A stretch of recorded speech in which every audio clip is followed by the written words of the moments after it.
సాయిరామ్. నా పేరు వి దివ్యేష్. నేను 6వ తరగతి పూర్తి చేసుకున్నా. నేను old MIG Balu class centre నుంచి చూస్తున్నా. ఈరోజు నేను ఒక కథ చెప్పబోతున్నా. అనగనగా ఒక హస్తినాపురం అనే రాజ్యంలో చంద్రసేనుడు అనే మహారాజు ఉండేవాడు. ఒక ఉదయాన్నే చంద్రసేన మహారాజు ఉదయాన్నే కాలు కింద పెట్టినప్పుడు తన కాళ్ళకి దుమ్ము అంటితే చాలా కోపం వచ్చేసింది. వెంటనే తన మంత్రులందరినీ పిలిపించి ఒక సభ పెట్టాడు. రాజు ఇలా అన్నాడు, నేను మీ రాజుని కదా, మరి నా కాళ్ళకి దుమ్ము అంటితే మీరు చూసుకోరా?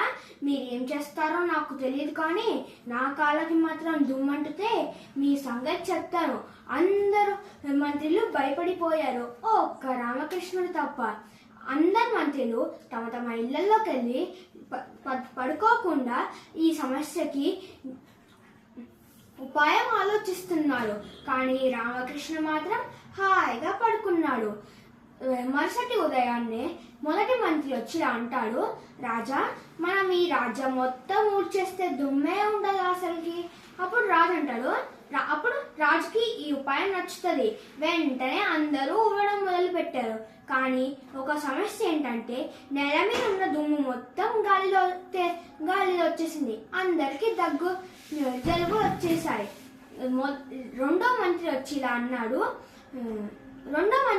అన్నాడు, మనము ఈ రాజ్యం మొత్తం నీటితో కడిగేస్తే అసలు దుమ్మే ఉండదుగా. అప్పుడు రాజుగారికి ఈ ఉపాయం నచ్చింది. వెంటనే అన్ని నదులలో నుంచి నీళ్లు తెచ్చి కడగడం మొదలు పెట్టారు. కానీ సమస్య ఏంటంటే నీటి జీవులు అన్నీ చనిపోయాయి. ఇంకా నేల జీవులు చాలా ఇబ్బంది పడ్డాయి. మొత్తం బుడద అయిపోయింది. రాజుగారికి ఈ ఉపాయం కూడా నచ్చలేదు. మూడో మంత్రి వచ్చి అన్నాడు, రాజా, మీరు అసలుకి ఈ మందిరం నుంచి బయటికి వెళ్ళకపోతే మీ కాళ్ళకు దుమ్మే ఉంటుందిగా. రాజు అన్నాడు, మరి నేను ఈ రాజమందిరం నుంచి బయటికి వెళ్ళకపోతే నేను ఈ రాజ్యంలో చూసుకుంటా. రాజుగారికి ఈ ఉపాయం కూడా నచ్చలేదు. అప్పుడు రాజుగారు అంటారు, రామకృష్ణ, అందరూ మంత్రులు ఇంత భయపడుతుంటే నువ్వేంటంత హాయిగా కూర్చున్నావు? రామకృష్ణ అంటాడు, నా దగ్గర ఒక చక్కటి ఉపాయం ఉంది. వెంటనే తన వెనకాల ఉన్న దర్జీని పిలిపించి 2 బూట్లు కుట్టించాడు. రాజుగారిని అవి వేసుకోమంటారు. రాజుగారు అవి వేసుకున్నాక తన కాళ్ళకి దుమ్మే అంటలే.